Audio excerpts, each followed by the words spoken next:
যুক্তরাষ্ট্র ও ইসরায়েলের যৌথ হামলার পর ইরান আরও আক্রমণাত্মক অবস্থান নিয়েছে। ওয়াশিংটন ও তেল আবিবের সতর্কবার্তা উপেক্ষা করে পাল্টা হামলা জোরদার করেছে ইরান। ফলে পরিস্থিতি দ্রুত উত্তপ্ত হয়ে উঠছে। ধারাবাহিক হামলার কারণে ইসরায়েলের জনমানুষের মধ্যে আতঙ্ক ও অস্থিরতা বেশ লক্ষণীয়।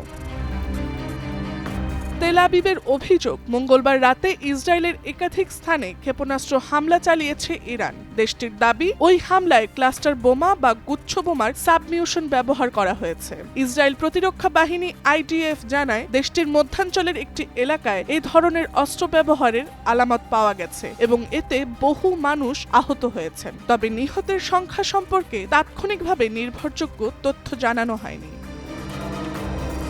তেল আবিবের এক কর্মকর্তা সাংবাদিকদের বলেন, মধ্যাঞ্চলের একাধিক স্থানে বিস্ফোরণের খবর পাওয়া গেছে। হামলায় আহতের পাশাপাশি কিছু স্থাপনায় ক্ষয়ক্ষতিও হয়েছে। আকস্মিক এই আক্রমণে ইসরায়েলের আকাশ প্রতিরক্ষা ব্যবস্থা চাপের মুখে পড়েছে বলে ধারণা করা হচ্ছে।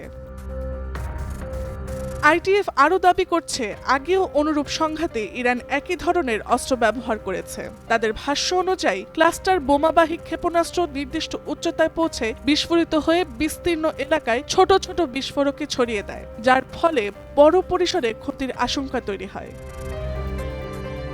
এদিকে যুদ্ধবিরতির প্রস্তাব প্রত্যাখ্যান করে ইরান লড়াই চালিয়ে যাওয়ার অবস্থান নিয়েছে বলেও বিভিন্ন সূত্রে দাবি করা হয়েছে। পরিস্থিতির প্রেক্ষিতে ইসরায়েল আহতদের চিকিৎসার ব্যবস্থায় জরুরি প্রস্তুতি জোরদার করছে এবং আকাশ প্রতিরক্ষা সক্ষমতা বাড়ানোর আরও উদ্যোগ নিয়েছে। Tasnuva Sanjida, Times today.